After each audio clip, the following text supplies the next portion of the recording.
ایمان کی وہ سطح نہیں ہے جو کھڑا کر دے حکم پر۔ نماز کا کس کو نہیں پتا کہ فرض ہے، کیوں نہیں پڑھتے؟ ایمان کا سرمایہ تھوڑا ہو گیا ہے۔ پردے کا کس کو نہیں پتا کہ مسلمان عورت کے لیے پردہ فرض ہے، عین ہے، کیوں نہیں پردہ ہو رہا؟ سرمایہ کوئی نہیں، پیسے کوئی نہیں، پیسے سے چیز خریدی جاتی ہے، ایمان سے چیز خریدی جاتی ہے، اطاعت ایمان سے آتی ہے۔ کیوں پردہ اٹھ گیا؟ ایمان کی حرارت۔ ایک عورت جب 5 ہجری میں پردے کا حکم آیا تو رات کو حکم آیا، کسی کو پتہ چلا کسی کو نہیں چلا۔ فجر کی نماز میں عورتیں بھی آتی تھی مسجد میں، ایک الگ جگہ بنی تھی۔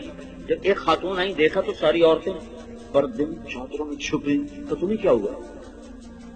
کہنے کی تجھے خبر نہیں رات کو پردے کا حکم آ گیا؟ کہ اچھا مجھے تو کوئی پتہ نہیں، رات کو اللہ نے کہہ دیا ہے۔ تو انہوں نے اسی وقت نماز کے بعد ایک بچے کو بھیجا، کہا جاؤ بیٹا میرے گھر سے چادر لے کے آؤ۔ وہ بچہ گیا، گھر سے چادر لے کر آیا، پھر چھپ چھپا کے چہرے پہ چھپا کے جب گھر پہنچی تو ان کے خامد نے فرمایا جب تمہیں پتہ ہی وہاں جا کے چلا تھا تو اس تکلف کی کیا ضرورت تھی، یہیں آ کے شروع کر دیتی۔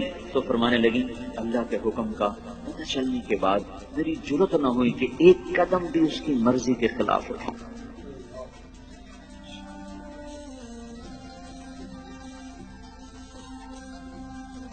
اب چونکہ ایمان کی حرارت ہے نہیں، ایمان کی طاقت کمزور ہو چکی ہے، تو ہیلے بہانے اور لچر عذر۔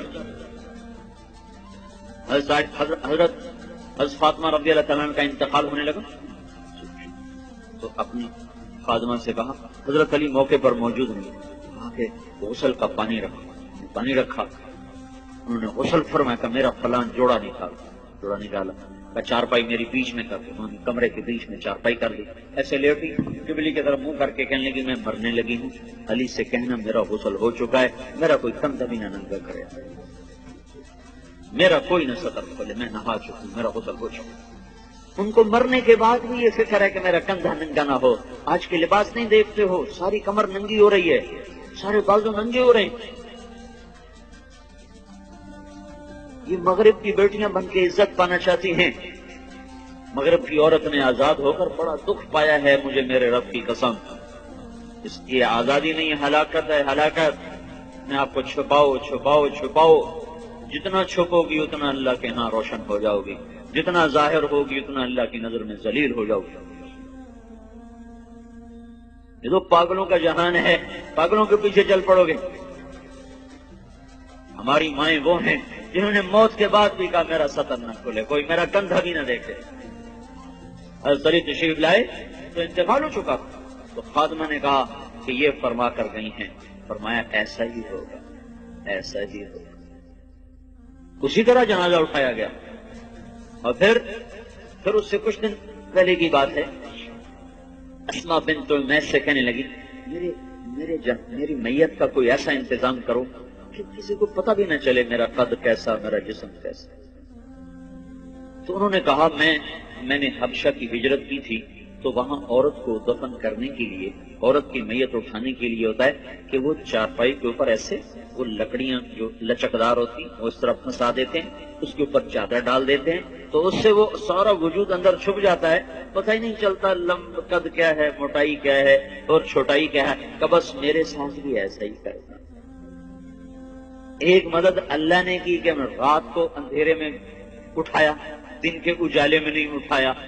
ایک پردہ اللہ نے کہا کہ پوری رات کوئی پردے کا حکم دے دیا کہ محمد کی بیٹی آ رہی ہے، پردہ کرو۔ دوسرا کام اسماء بنت امیس سے کروایا، انہوں نے وہ پر لگا دی۔ وہ دستور آج بھی عرب میں چلا آ رہا، حضرت فاطمہ سے یہ شروع ہوا، اسے پہلے نہیں تھا۔ یہ جو جنازہ اٹھتا ہے، اب لوگ دیکھو حرم میں جو جنازہ ابھرا ہوتا ہے وہ خاتون کا ہوتا ہے، اس کے اوپر انہوں نے کور لگایا ہوتا ہے۔ دیکھنا جو لوگ جاتے ہیں حج پہ، وہ میں تو کئی سال سے جا رہا ہوں، کر یہ پڑھا بھی تھا وہ دیکھا بھی ہے کہ جو خاتون کا جو جنازہ ہوتا ہے ویسے ابھرا ہوتا ہے، اور جو مردوں کا جنازہ ہوتا ہے ویسے سیدھا ہوتا ہے۔ وہ ایسے اونچا کیا ہوتا ہے تاکہ یہ عورت کس قد و قامت میں ہے وہ بھی پتہ نہ چلے۔ اسلام ایسے حیاؤں والا طریقہ زندگی بتاتا ہے کہ ہماری عورت کا مرنے کے بعد بھی پردہ ہے، یہ زندہ ہو کے باہر نکل رہی ہیں، کون ان کو سمجھائے؟ ہائے تبلیغ اسی زندگی کو سیکھنے کا کام ہے، یہ پاک زندگی، یہ پاکیزہ زندگی، اس کو لے کے در در گھر گھر پھرنا لوگوں کی خیر خواہی میں، ان کو اللہ کے ساتھ جوڑنے میں، تھک کے کھانا، لوگوں کی منتیں کر کے ان کو اللہ رسول کی ترتیب زندگی سمجھانا بتانا، یہ ہے تبلیغ کا کام۔ اس کے لیے ہم عورتوں کو بھی نکالتے ہیں، مردوں کو بھی نکال دو، بھائی سیکھو سیکھو۔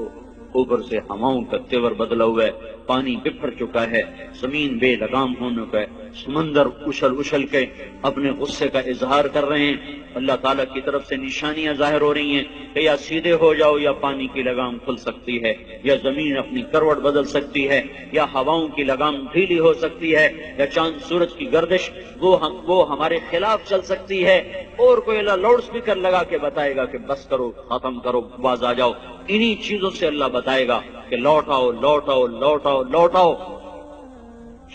اس لیے بھائیو بہنوں، توبہ کرو اللہ کے دربار میں، مانگو اللہ سے معافیاں، اور اپنی زندگی کو اللہ اس کے رسول کی پاکیزہ ترتیب میں لاؤ اور ڈھالو، اس کو نکل کے سیکھو، گھروں میں اس کی فضا بناؤ، بچوں کو لے کے بیٹھو، ان کو آخرت بتاؤ، جنت بتاؤ، جہنم بتاؤ۔ آج کا ماں باپ بڑا ظالم ہے کہ 2-3 سال کے بچے کو اسکول کے حوالے کر دیتے، اور مائیں فارغ، باپ فارغ، باپ کاروبار میں، مائیں اپنے بناؤ سنگار میں۔ آج کی ماں نے جو کرنا تھا وہ تو کر نہیں رہی۔ اللہ نے اس کے ذمہ خامد کی روٹی نہیں لگائی، خامد کے ماں باپ کی خدمت نہیں لگا، وہ کرے تو اس کی نیکی ہے اور کرنا چاہیے، لیکن اگر وہ نہ کرے تو اس عورت کو نافرمان عورت نہیں کہا جا سکتا۔ تو پھر اس کے ذمہ کام کیا ہے؟ تھکا دینے والا، کھلا دینے والا، جوڑ درد سے پکار اٹھے، وہ کیا ہے؟ نسل کو تیار کرنا۔ یہ اتنا اوکھا کام ہے کہ دانت کے تلے پسینہ آ جائے۔ جو مائیں کرتی نہیں ہے، وہ اپنی طرح جنگل کے پودے کی طرح جوان ہوتے ہیں، جوانوں جب ایسے آنکھ دکھاتے ہیں تو پھر ماؤں کے کلیجے پاڑتے ہیں۔ جب بیٹی آگے سے بولتی ہے تو ماؤں کی راتوں کی نیند اڑتی ہے، اسے سمجھایا کب تھا، اسے ٹائم کب دیا تھا، بچوں کے ساتھ کب بیٹھے تھے۔ مدرسہ تربیت کی جگہ نہیں ہے، نہ خانقاہ تربیت کی جگہ ہے، نہ تبلیغ تربیت کی جگہ ہے۔ سب سے بڑی اور سب سے طاقتور تربیت کی جگہ ماں کی گود ہے اور باپ کا سایہ ہے۔ ماں نے گود خالی کر کے ٹیوٹر کے حوالے کر، ٹیوٹر کے پیٹ سے نکلا ہے کہ تمہارے پیٹ سے نکلا ہے؟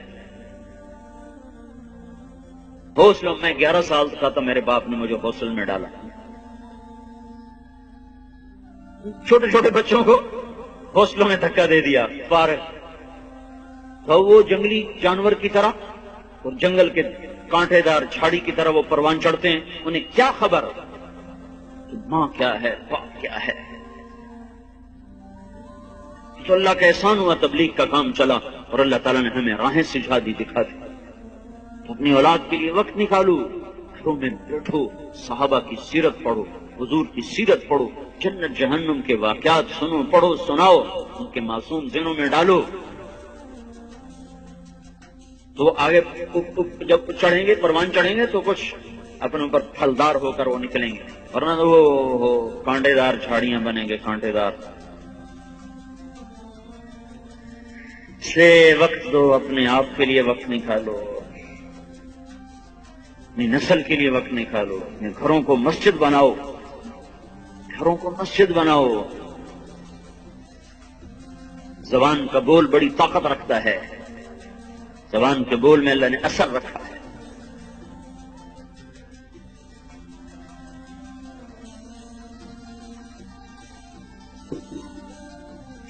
عیسائیوں نے حملہ کیا، مسلمان بادشاہ نے لشکر بھیجا، خبر آئی شکست ہو گئی، تو ملکہ نے کہا یہ خبر غلط ہے۔ بادشاہ نے غصے میں کہا کیسے غلط؟ خبر باہر سے آئی، تو اندر بیٹھ کے تو غلط کہتے ہیں۔ تو چپ ہو گئی۔ کچھ دنوں کے بعد خبر آئی کہ واقعی خبر غلط تھی، پتہ ہوئی۔ تو بادشاہ نے اپنی بیوی سے پوچھا تو نے یہ اتنے دعوے سے بات کیوں کہی تھی؟ اس نے کہا بات یہ ہے، جب یہ میرا محسوس ہوا کہ میرے پیٹ میں کوئی امانت ہے تو میرے منہ پہ ایک لقمہ بھی حرام کا نہیں آیا، میں نے کوئی مشتبہ کھانا نہیں کھایا۔ کہ جب یہ پیدا ہوا، یہ کون سنا رہی؟ کوئی کسی مولوی کی بیوی نہیں، بادشاہ کی بیوی کا سنا رہا۔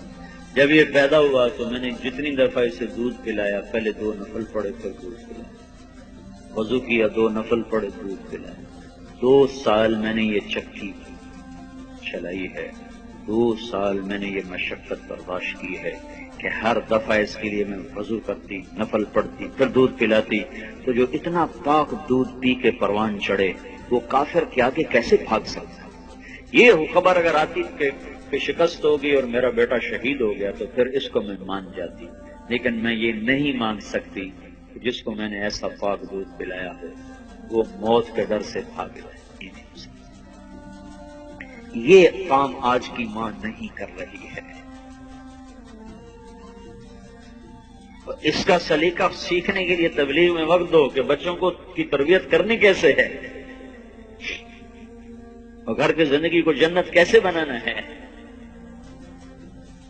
اس لیے بھائیوں بہنوں، پچھلی پہ توبہ کرو، اگلی کے لیے تیاری کرو، اپنے گھروں کو مسجد کا ماحول دو، اپنی زندگی میں پردے کو داخل کرو۔